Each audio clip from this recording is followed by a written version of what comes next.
นะโมตัสสะภะคะวะโตอะระหะโตสัมมาสัมพุทธัสสะนะโมตัสสะภะคะวะโตอะระหะโตสัมมาสัมพุทธัสสะนะโมตัสสะภะคะวะโตอะระหะโตสัมมาสัมพุทธัสสะอัจจิวะกิจจะมัตตปังโกจัญญามรณังสุเวนะหิโนสังฆรันเตนะมหาสินินะมัจจุนาติ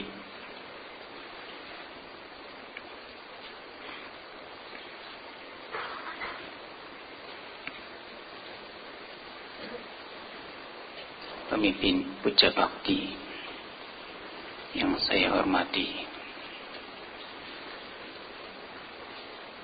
para romo ramani yang saya hormati, serta para bapak ibu saudara-saudari sekalian yang berbahagia. Pada kesempatan pagi hari ini kita bersama-sama berkumpul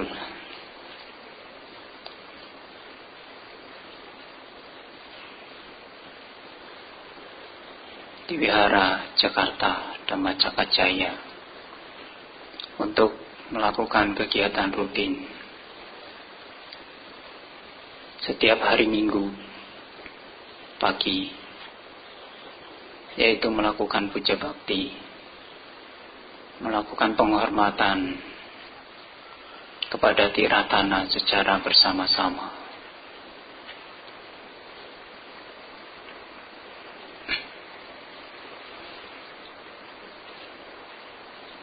Ya, tentu para bapak ibu saudara-saudari sekalian hadir kemari sudah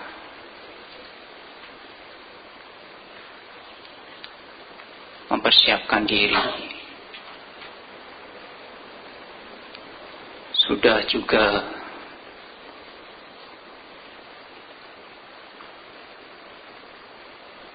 menyempatkan atau berpikir sebelumnya untuk hadir pada puja bakti pagi hari ini. Sudah banyak persiapan, dan tentu persiapan itu bukan hanya persiapan secara fisik yang terlihat oleh mata. Misalkan kendaraannya sudah baik,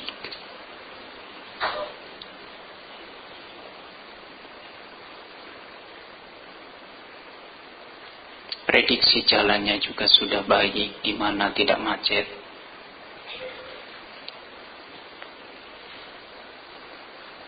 dan lain sebagainya. Tetapi bukan hanya cukup di situ, tetapi Anda juga harus mempersiapkan diri Anda, batin Anda, untuk siap hadir di tempat ini. Punya tujuan apa? Punya maksud apa? Apa yang dapat mendorong kita untuk hadir di sini? Itu pun harus dipersiapkan. Kalau Anda hadir ke sini tidak punya maksud, tidak punya tujuan yang dapat mendorong ke sini, ya tentu hadir ke sini juga ya tidak semangat.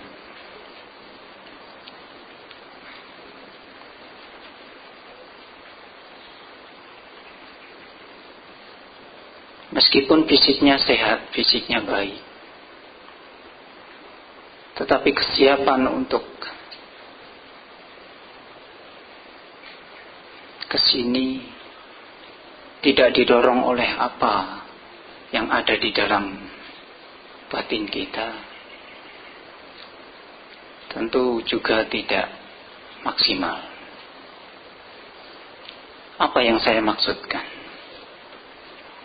Yaitu kesiapan diri itu adalah batin atau keyakinan.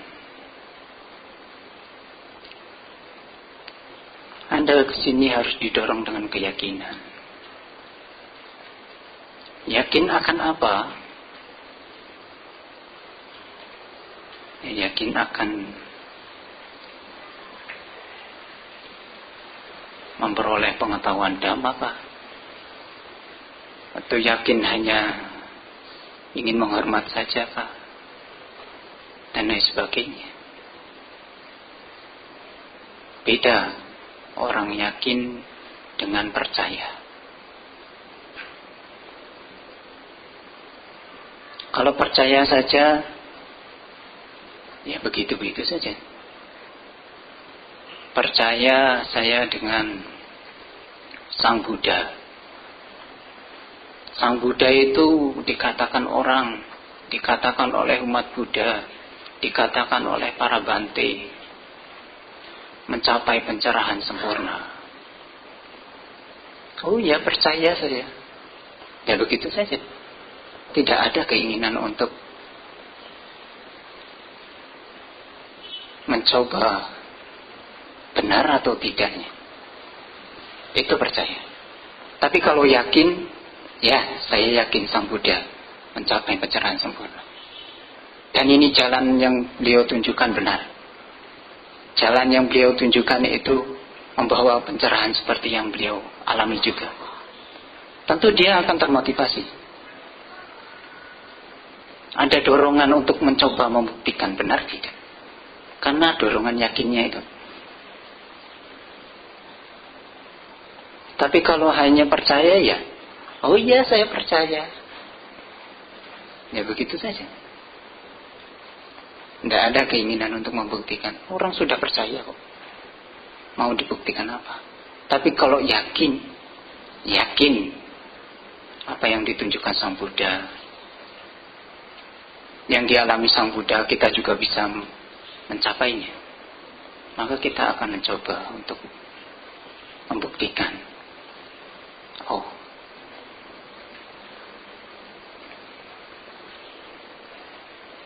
saya yakin. Jadi yakin dengan percaya itu kekuatan yakin. Ya. Maka kita harus punya keyakinan, bukan kepercayaan. Kalau hanya percaya, ya itu tadi. Tidak ada keinginan untuk membuktikan. Kecil sekali. Karena dia sudah percaya. Oh, kamu melihat dia, orang ini baik loh. Kamu percaya enggak? Percaya. Ya sudah. Entah benar entah ya bodoh amat. Begitu kan? Sudah percaya. Kepercayaan. Tapi kalau yakin itu dia kalau belum lihat sendiri belum yakin beneran. Saya yakin kamu yakin orang ini jujur loh. Dia belum akan mengatakan yakin, belum. Pasti akan membuktikan dulu baru nanti dia yakin. Itu yakin. Ya, jadi kita umat Buddha harus punya keyakinan. Sang Buddha juga tidak pernah mengatakan kepercayaan. Sang Buddha menyatakannya sadha. Sadha itu keyakinan, bukannya kepercayaan. Ya. Jadi Sang Buddha menentukan atau membuat dasar itu yakin dulu baru praktik selanjutnya. Kalau keyakinannya ini belum tahu, belum kuat, ya nanti dalam perjalanannya juga ya ngeliwar kemana-mana. Keyakinan itu seperti pondasi. Ya, pondasinya kuat ya bangunannya ya tidak miring-miring kemana-mana. Tapi kalau pondasinya ini belum kuat ya, miring ke sana sini kayak gedung panin, beng, roboh.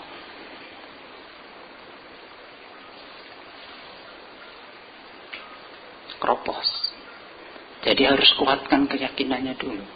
Yakin tidak kita dengan ajaran Sang Buddha ini membawa kita kebahagiaan, membawa kebebasan.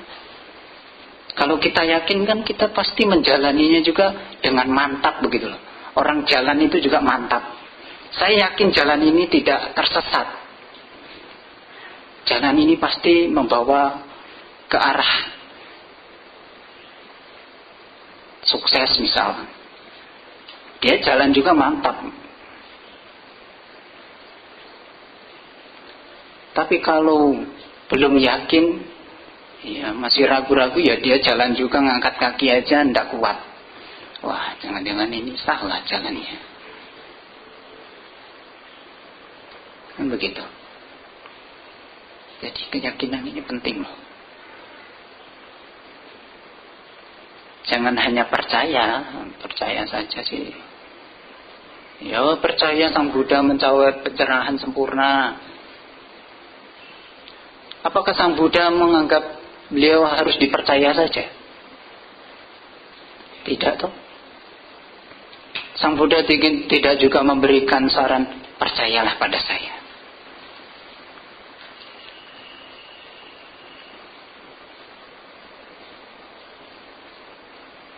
Jangan buktikan apa-apa.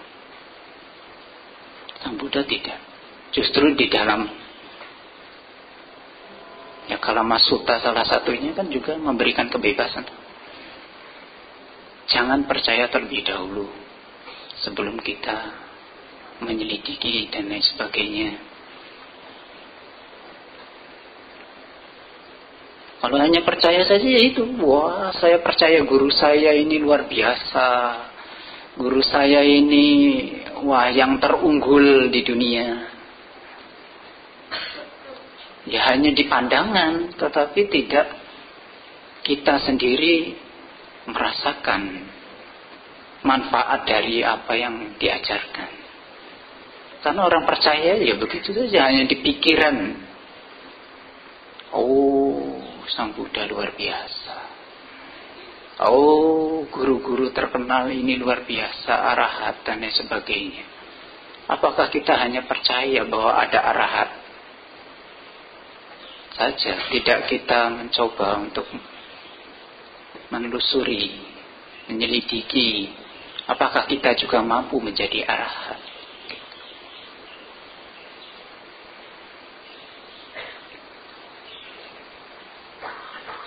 Karena apa? Orang yang keyakinannya masih lemah, masih banyak pertanyaan. Jadi walaupun dijelaskan panjang lebar kali tinggi, dia akan masih banyak pertanyaan. Bante, benarkah arahat ada? Nah itu nggak punya keyakinan. Keyakinannya lemah. Belum yakin berarti. Karena apa? Dia belum merasakan apa-apa. Dia sendiri hanya berteori, dengar teori di mana-mana doang. Menjalankannya mungkin belum. Masih tahapnya yang ya sederhana-sederhana. Jadi yang tinggi itu ya belum percaya dia. Ya memang. Tetapi dengan kita punya keyakinan itu kita bisa ada dorongan begitu. Kalau keyakinannya ini kuat, mendorong untuk kita itu praktik dhamma juga bagus.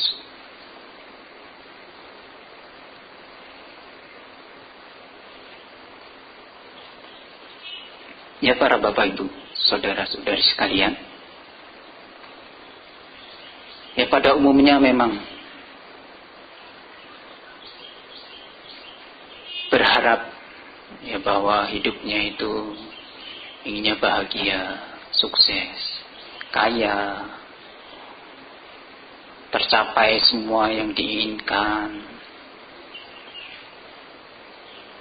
baik rumah tangga ataupun ya seorang samana juga punya tujuan, punya cita-cita. Hal itu memang wajar dimiliki setiap orang. Karena apa? Planning. Ya, planningnya begini, planningnya begitu. Tetapi yang tidak wajar itu apa? Yang tidak wajar itu punya keinginan, usahanya tidak wajar, tidak mendukung. Oh, inginnya sukses tapi dia tidak mau kerja. Itu kebanyakan orang. Oh, inginnya misalkan kaya, usahanya lancar, tapi dia berusaha juga ya santai-santai, ya pelan-pelan. Sedangkan menurut teori kan tidak demikian tuh. Teorinya pengen sukses bagaimana? Kerjanya harus santai-santai, lemah lembut, makan tidur, atau semangat kerja lebih gigih, lebih giat. Semangat toh. Kerjanya semangat, berusahanya semangat, tidak mudah terpuruk ketika gagal.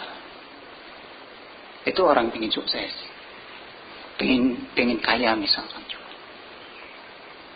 Bukan mengeluh saja, oh Buddha,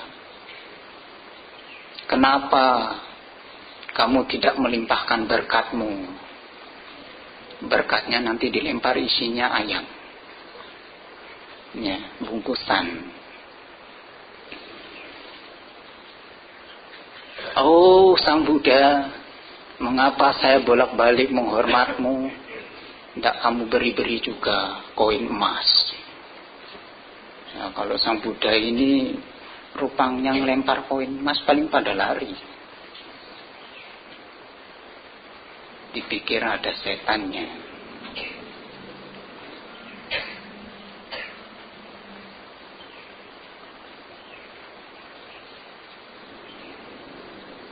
Jadi kita sesungguhnya diharapkan untuk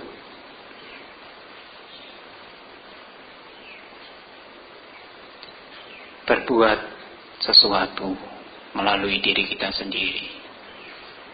Ketika kita punya keinginan apa saja. Sang Buddha itu bukan juga dewa penolong. Sang Buddha juga bukan Tuhan. Sang Buddha juga bukan tempat meminta. Sang Buddha hanya apa? Penunjuk jalan. Ini loh teorinya sukses, sama seperti motivator. Ini loh sukses begini. Yang mau sukses siapa? Saya. Yang harus bekerja siapa? Ya berarti saya loh. Yang pengen sukses dirinya yang suruh kerja orang lain. Orang lain tetangganya kerja sono yang ini, saya yang biar sukses. Ya dia yang dapat sukses lah. Usaha orang lain suruh berkembang nih, saya kasih modal.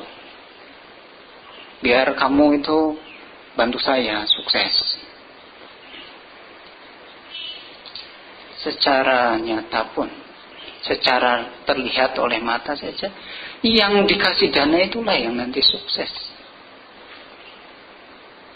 Jadi kita dapat apa? Dapat kebajikan tok. Sukses dalam kebajikan, bukan tanpa kesuksesan juga. Tetapi harapannya kan bukan itu. Harapannya bukan sukses, kebajikannya bertambah. Suksesnya pengennya yang nampak. Oh sukses, kamu kok kaya? Saya tidak kaya, bolak-balik dana.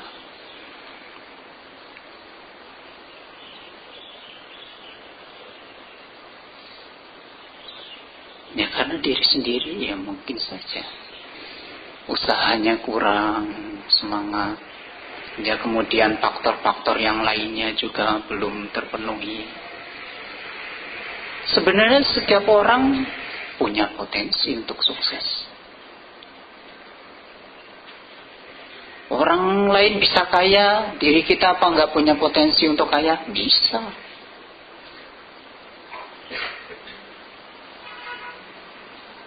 Orang lain bisa sabar, apa diri kita sendiri juga tidak bisa sabar? Bisa. Bagaimana caranya? Samakan caranya. Orang lain bisa mencapai kesucian, apa diri kita tidak bisa? Bisa.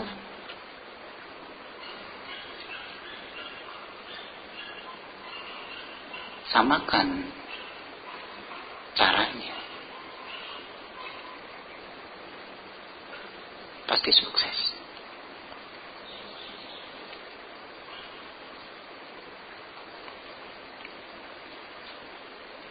Jadi kita harus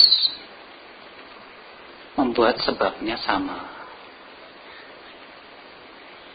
Prosesnya sama. Tahapannya sama. Biar suksesnya sama. Kalau berbeda sedikit, ya pasti berbeda juga hasilnya. Coba saja, ya bagi ibu-ibu, teori membuat kue bulan. Bumbunya sekian-sekian gram. Misalkan ada berapa 1 gram apa garam, kemudian tepungnya berapa kilo. Kalau teorinya ini tidak disamakan, Anda buatnya 1/2 gram garam, tepungnya 1/2 kilo, ya banyaknya juga nanti tidak sebanyak yang 1 kilo kan? Ya toh? Tapi hasilnya mau sama ya tidak bisa. Orang sebabnya aja, bahan-bahannya tidak sama kok. Hasilnya mau sama. Banyaknya dan lain sebagainya. Rasanya juga mungkin saja tidak sama seperti di resep.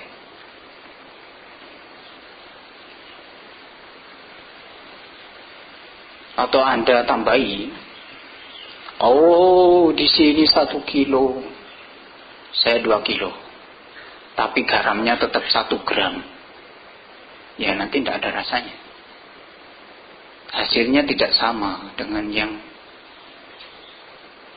benar-benar sama dengan teorinya.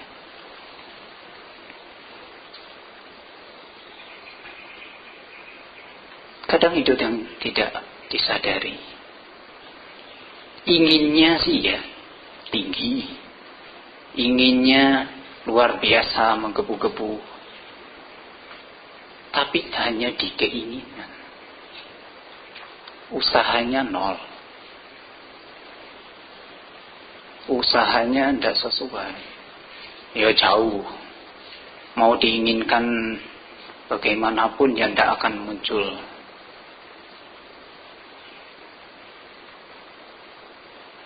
Sama seperti perumpamaan yang biasa digunakan. Buah belum waktunya masak, suruh masak. Suruh matang, suruh jatuh sendiri. Ya kalau tidak kena penyakit ya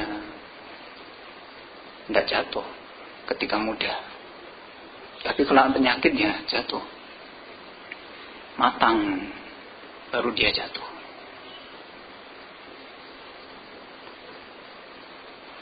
Jadi itu pun perlu proses. Perlu proses.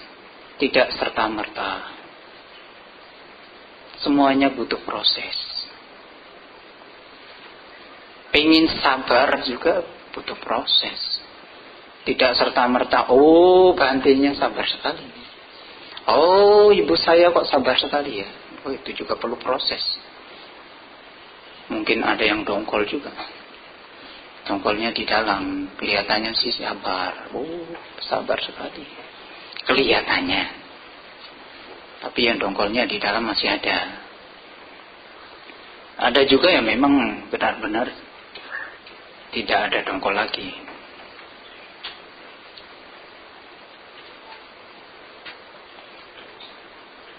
Ya para Bapak Ibu Saudara-saudara sekalian, kita juga harus memanfaatkan segala potensi, segala usaha, segala kesempatan dengan semaksimal mungkin. Ya Sang Buddha juga ketika seseorang ingin tak bebas, punya tujuan sebagai umat Buddha, yaitu mengakhiri duka. Belajar ajaran Sang Buddha itu untuk mengakhiri duka. Bukan hanya sekedar berbuat baik, bukan juga hanya menghindari kejahatan. Bukan itu toh. Kalau hanya itu semuanya mengajarkan kok. Ajaran-ajaran yang lain juga sama. Baik mengajarkan. Berbuat baik ayo. Supaya terlahir di surga. Sama. Tetapi kita sebagai umat Buddha punya tujuan yang minimal, yang mengikis kekotoran batin kita, yang merupakan upaya untuk perlahan-lahan mengikis secara total sebab-sebab penderitaan. Oleh karena itu kita juga diharapkan untuk memanfaatkan kesempatan-kesempatan yang berharga, yaitu berupa waktu kehidupan. Kalau kita tidak memanfaatkan waktu-waktu yang berharga ini, maka kita akan membuang sebagian waktu kita, menyia-nyiakan sebagian waktu kita,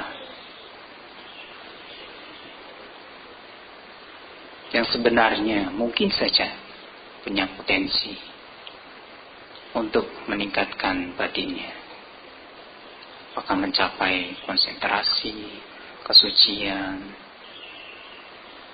bisa saja, yang tidak kita bayangkan, yang mungkin tidak kita prediksikan.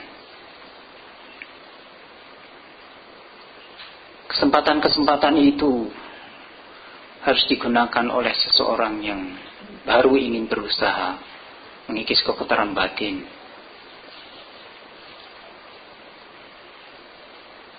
Jadi ini bagi pemula. Kesempatan itu ada yang menguntungkan, ada yang tidak menguntungkan. Di dalam Anggutara Nikaya kelompok 5 ada 5 kesempatan yang tidak menguntungkan, dan ada 5 yang menguntungkan. Yang pertama adalah seseorang yang baru mau mulai sebagai pemula, baru ingin mengembangkan, meningkatkan semangatnya untuk berusaha mengikis kekotoran batin atau bermeditasi. Adalah kesempatan yang tidak menguntungkan itu ketika ia sudah berusia tua. Mengapa demikian? Karena ketika sudah berusia tua, umumnya secara fisik itu sudah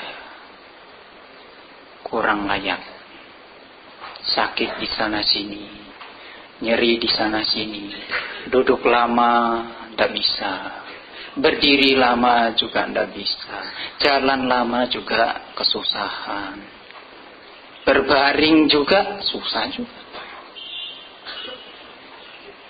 Bagi sebagian orang, berbaring itu paling nyaman. Tetapi bagi yang berusia, belum tentu. Saya berkali-kali mendengar, Bante, saya berbaring aja sakit nanti. Tidak bisa nyenyak juga tidurnya. bagaimana mau bermeditasi?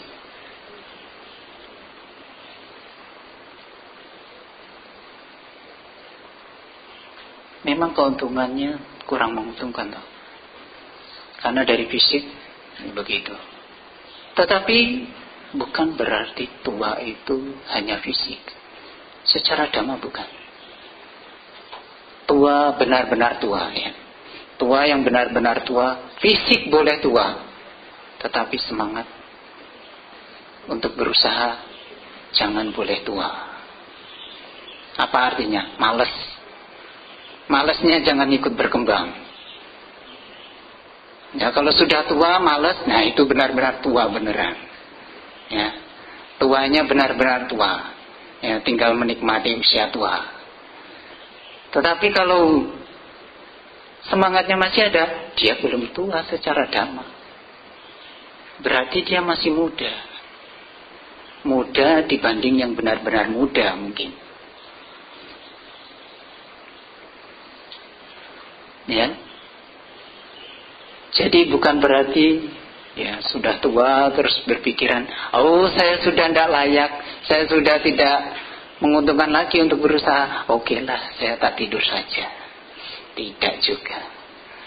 Tidak ada alasan untuk tidak mengembangkan batinnya lagi. Selagi dia masih punya usaha, dia usahanya masih semangat, ya belum dikatakan tua. Masih ada potensi.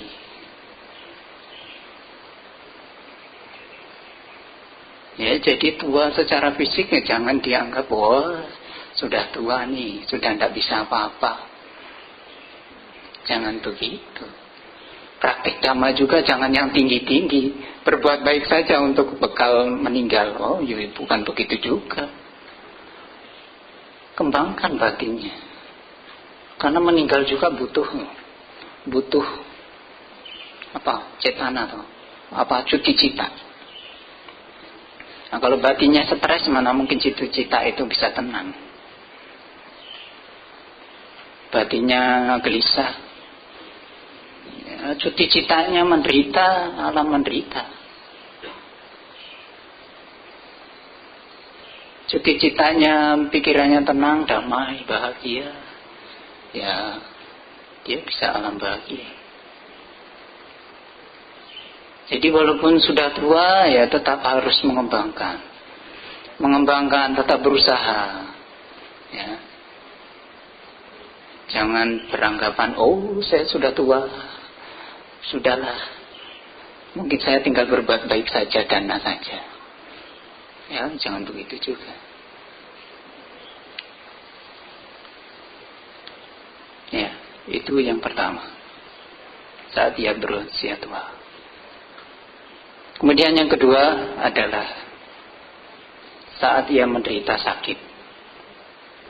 Ya, seseorang yang menderita sakit sama. Itu juga banyak rintangannya. Ya, fisiknya kembali menjadi rintangan. Oh, sakit di sana sini, penyakit membuat dia semakin terpuruk, semakin tertekan.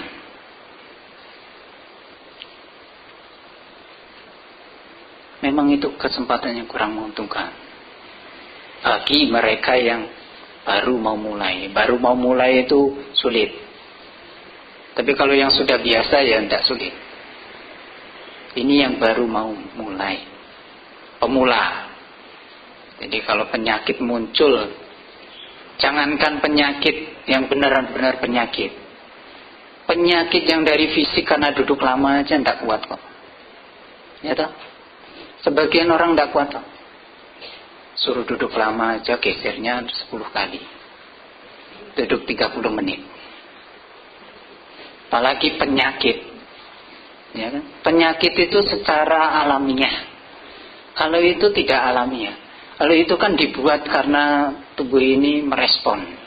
Oh, terlalu lama. Jadi sakit. Coba Anda seloncor. Coba Anda rebahan. Ya, kalau lama juga sakit ternyata. Tapi kan awalnya nikmat. Tetapi kalau penyakit itu Ya munculnya tidak lama dulu, tenang dulu, baru muncul sakit, tidak. Dia dari awal toh. Ya, dari awal kita mau mulai duduk, wah sudah lemas, sudah pusing, ya sudah tidak bisa, sulit. Tetapi memang bukan berarti tidak bisa. Bisa. Yang tua tadi juga bisa. Meskipun fisiknya sakit, jadikan objek. Jadi vipassana. Oh, fisik saya sakit. Oh, bagian mana? Itu jadi objek. Bukan halangan untuk orang tidak mau berlatih. Sakit juga begitu. Sakit juga bisa jadi objek. Oh, saya sedang sakit. Oh, tubuh saya lemas dan lain sebagainya. Asalkan itu loh. Sakit fisiknya boleh, tapi semangatnya jangan ikut sakit. Batinnya ini loh jangan ikut sakit. Jadi semangat untuk praktek dhamanya itu karena didukung keyakinan itu jangan ikut sakit. Karena apa? Ketika fisik sakit, batin sakit, tambah sakitnya sakit. Jadi sakitnya bertingkat gitu. Sudah sakit fisik, sudah sakit, menderita, ditambah sakit batinnya juga ikut ngeluh. Oh, aduh, sakit sekali dan lain sebagainya. Oh, tambah sakit, menderitanya tambah. Tapi kalau sakit fisiknya, batinnya tidak sakit, kebahagiaan batin inilah yang membuat kita bahagia. Fisiknya boleh sakit. Kalau batinnya tidak sakit, tidak terpedulikan begitu penyakit yang ada di luar ini. Karena batin ini yang membuat kita tetap menikmati. Tapi kalau batinnya sakit, badannya sehat, tetap ikut sakit fisiknya. Coba saja. Anda sakit hati, fisiknya apa enggak ikut? Enggak ikut menderita. Ikut. Batinnya ini yang menyebabkan kita sakit, benar-benar sakit, ya sakit batin ini. Sakit fisik bisa dihalau ketika batin tidak sakit. Lalu yang selanjutnya yaitu kelaparan. Ya, kelaparan ya. Orang yang kelaparan, bukan lapar. Kelaparan itu beda pengertiannya dengan lapar. Lapar itu biasa. Kita tidak makan beberapa menit lapar. Tapi kalau kelaparan itu yang berkepanjangan gitu. Laparnya berkepanjangan. Nah, itu kelaparan. Nah, jadi laparnya ini tidak makan beberapa hari. Itu kelaparan. Terlantar begitu ya, itu kelaparan. Jadi ini bukan menjadi alasan nanti, oh saya lagi lapar nih Bante, saya tidak mau meditasi dulu lah nanti. Nah, bukan begitu. Saya kan menderita Bante kelaparan. Kelaparan apa? Tidak makan beberapa menit lapar, kelaparan. Bukan. Jadi yang tidak makan beberapa hari itu juga sakit termasuknya. Tetapi ini lebih spesifiknya ke kelaparan. Jadi orang yang kelaparan itu sulit toh. Nah, namanya juga cacingnya pada demo. Ya. Mungkin lebih banyak lebih sakit daripada mendemo Ahok kemarin. Ya. Ya, lebih sakit toh di demo cacing. Ya. Jadi mau cacing lebih sakit. Ya, jadi untuk mau konsentrasi itu, perlu semangat yang luar biasa. Harus semangatnya ini lebih-lebih. Apalagi sakitnya melilit-lilit, wah luar biasa. Yang kena emah aja, wah. Bukan di demo cacing saja sakit. Kadang sampai gulung-gulung. Ya, apalagi yang tidak makan. Fisiknya juga kurus dan lain sebagainya. Yaitu kemungkinannya atau kesempatan itu sudah tidak menguntungkan, kurang menguntungkan. Tetapi kembali bukan berarti tidak bisa. bisa. Kembali lagi itu tadi, semangatnya jangan ikut kelaparan. Semangatnya harus kenyang terus.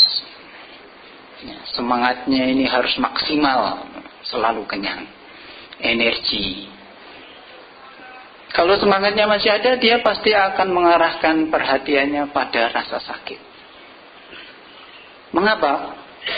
Karena ketika dia demikian, ada harapan. Kalaupun saya meninggal karena kelaparan ini, karena saya praktik dhamma, karena saya praktik konsentrasi, karena kita tidak tahu potensi orang. Siapa yang tahu kalau dia hanya beberapa jam saja konsentrasinya bagus? Tidak ada yang tahu. Ada yang bisa memprediksi? Tidak ada yang tahu. Maka dia bisa mengembangkan itu. Jadi pas meninggal, siapa yang tahu juga kalau cita-citanya dia itu tenang. Maka dia meninggalnya, kalaupun meninggal, terakhir dalam bahagia.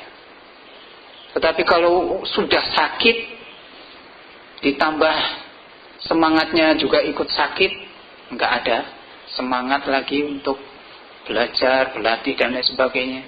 Yang meninggal ya alam menderita. Karena pikirannya gelisah, kesakitan dan lain sebagainya. Itu yang ketiga. Yang keempat, saat terjadi bahaya, ada bahaya. Bahaya ini bisa bencana.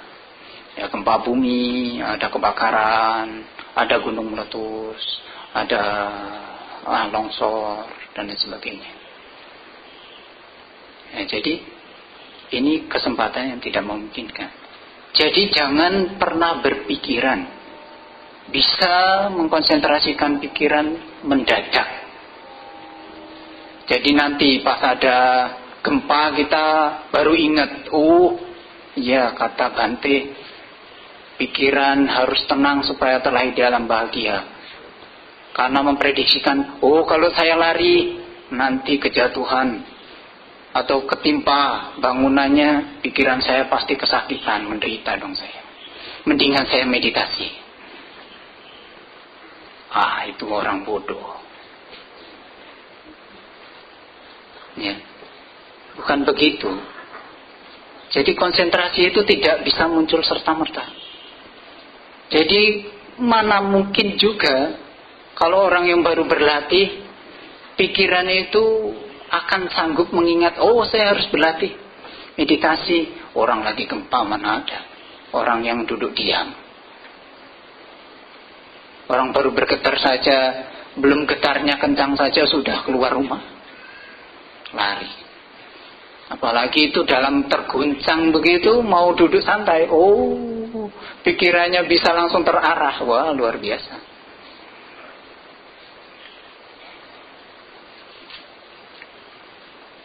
Ya memang saat keadaan tidak memungkinkan, kita memang diharapkan untuk bisa menerima keadaan itu. Saat tidak ada kemungkinan lari, memang kita disarankan untuk begitu. Tetapi untuk memunculkan itu kan tidak mudah. Sama seperti orang banyak berkata, oh kok bodoh sekali itu, pesawat jatuh kok nggak ada yang selamat. Segitu banyaknya nggak ada yang selamat, bodoh sekali. Apa ndak tahu jalan keluar pintu sudah ditunjukkan berkali-kali kok oleh pramugarinya, masa ndak kelihatan? Sesungguhnya saya pikir yang bodoh itu siapa? Kita melihat sih memang, oh mudah sekali pintu tinggal di situ, tinggal di kanannya doang, masa ndak bisa buka? Pilot juga kok bodoh banget, nggak mau keluar sendiri. Dia kan bisa menyelamatkan diri kalau dia mau. Pilot itu bisa menjadi malaikat atau penolong dan juga bisa menjadi pembunuh massal. Mengapa saya katakan demikian? Karena pilot itu yang tahu jalan, yang tahu depannya ada gunung atau enggak. Penumpang ini tidur. Tahunya yang nyampe, oh sudah turun Bandara Soekarno-Hatta.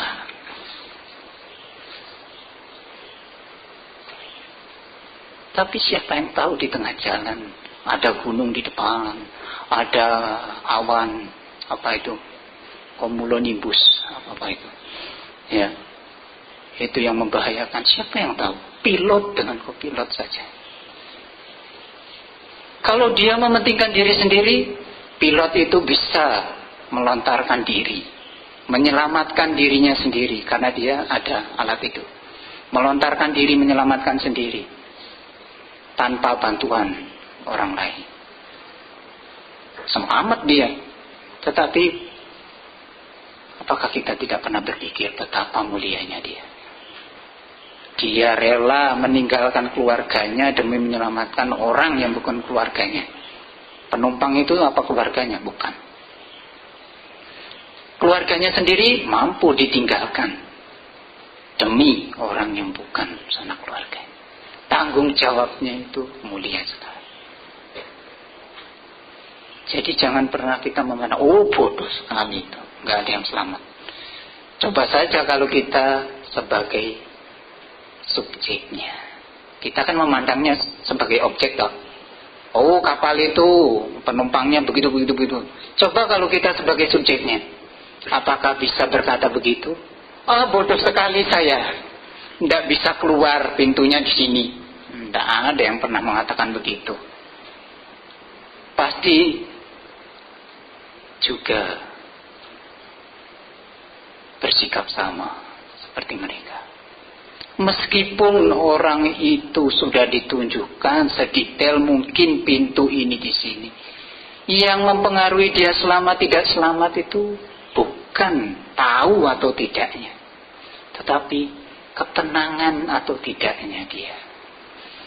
Kalau dia tenang-tenang saja, oh pilot mengatakan, oh ini akan segera mendarat darurat di laut. Silahkan mempersiapkan diri. Pikiran kalau tenang, oh iya saya pakai pelampung perlahan. Oh pintunya di sini, jeglek. Tapi kalau orang yang disuruh buka itu gugup, mau dijeglek-jeglek juga salah jegleknya kok. Jadi ya tidak kebuka, harusnya ngebukanya ke atas, dia tarik-tarik ke bawah ya. Kapan kebukanya? Karena apa? Dia gugup, dia ketakutan.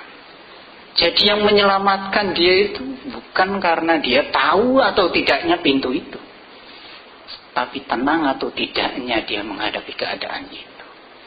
Untuk tenang itu tidak mudah.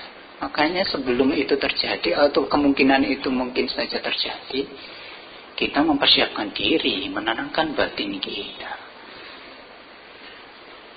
Kalau tidak selamat, ya itu menenangkan batinnya, meditasi aja. Sudah menerima yang lainnya pada desak-desakan, kita mending meditasi. Kalau pikirannya bisa tenang kan ya alam bahagia, karena sudah terbiasa. Kalau baru mau belajar di keadaan itu, wow, siapa yang bisa dadakan? Maka kita diharapkan mempersiapkan diri, bukannya pada saat kejadian baru kita mulai, bukan. Sang Buddha mengantisipasi, bukannya menyarankan ketika terjadi baru kita berlatih, tidak. Mencegah dulu, sebelum itu terjadi, siapkan diri dulu.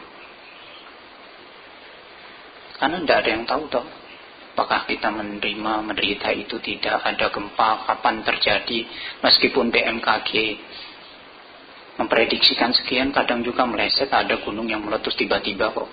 BMKG juga kurang terprediksi. Laporan itu juga tidak cepat diterima setiap orang. Siapa yang tahu? Dan terakhir adalah saat kelompok tidak harmonis. Ya, kelompok ini bisa keluarga, warga, masyarakat, negara.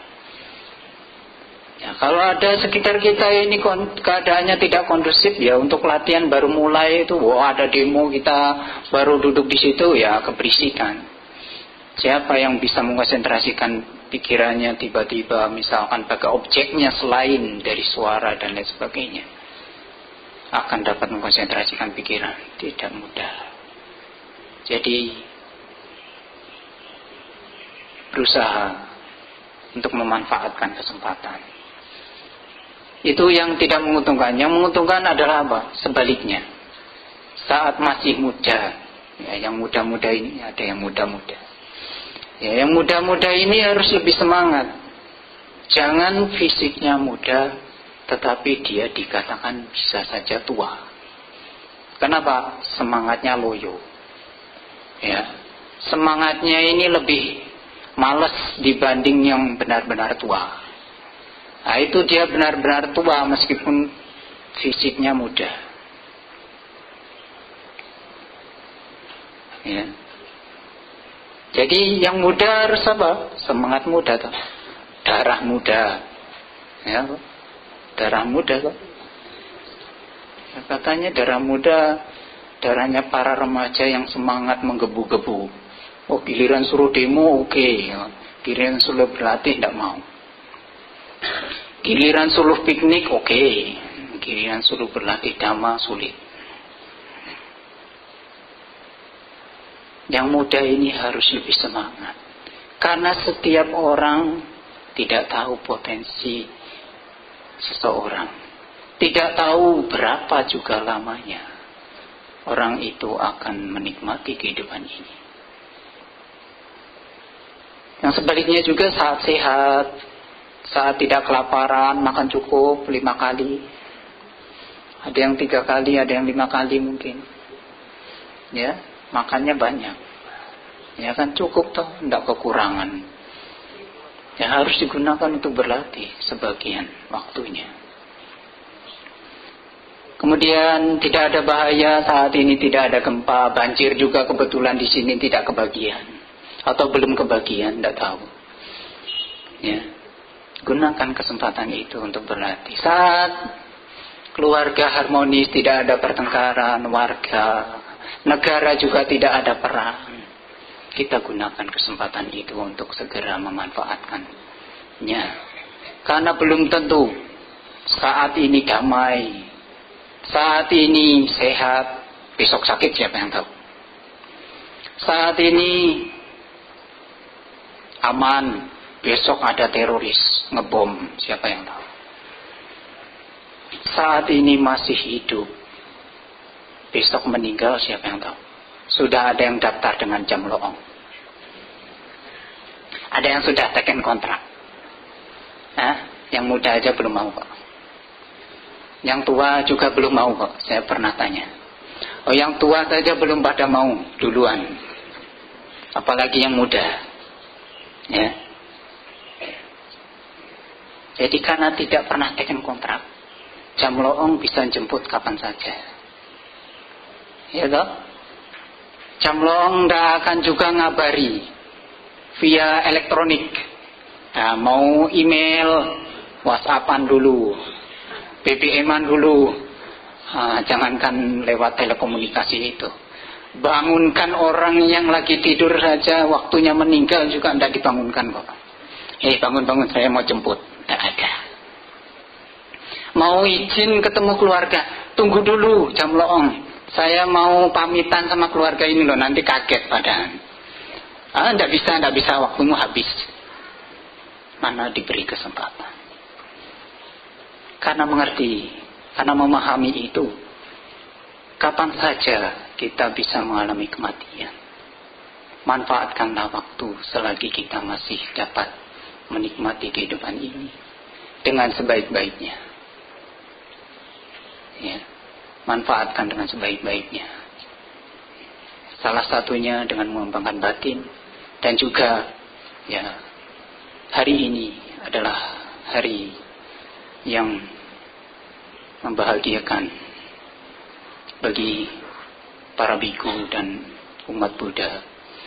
Para biku adalah melakukan pawarana, keluar wasa pada hari ini. Esok sudah dimulai hari raya Katina hingga 30 hari ke depan. Oleh karena itu, manfaatkanlah juga kesempatan yang berharga.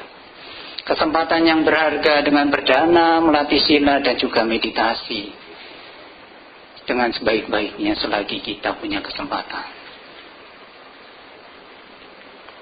Karena Sang Buddha katakan, seperti yang saya kutip di awal, di dalam Majjhima Nikaya Bhaddikara Sutta. Ajewa kicamata pangko janya maranang suwe, nahino sangga rantena mahasene nak majuna. Berusahalah hari ini juga, siapa tahu kematian ada di esok hari, karena tawar-menawar dengan sang raja kematian dan pasukan besarnya tiada bagi kita. Manfaatkanlah kesempatan ini dengan sebaik-baiknya, karena tidak dapat diulang lagi di masa yang akan datang kesempatan yang sama.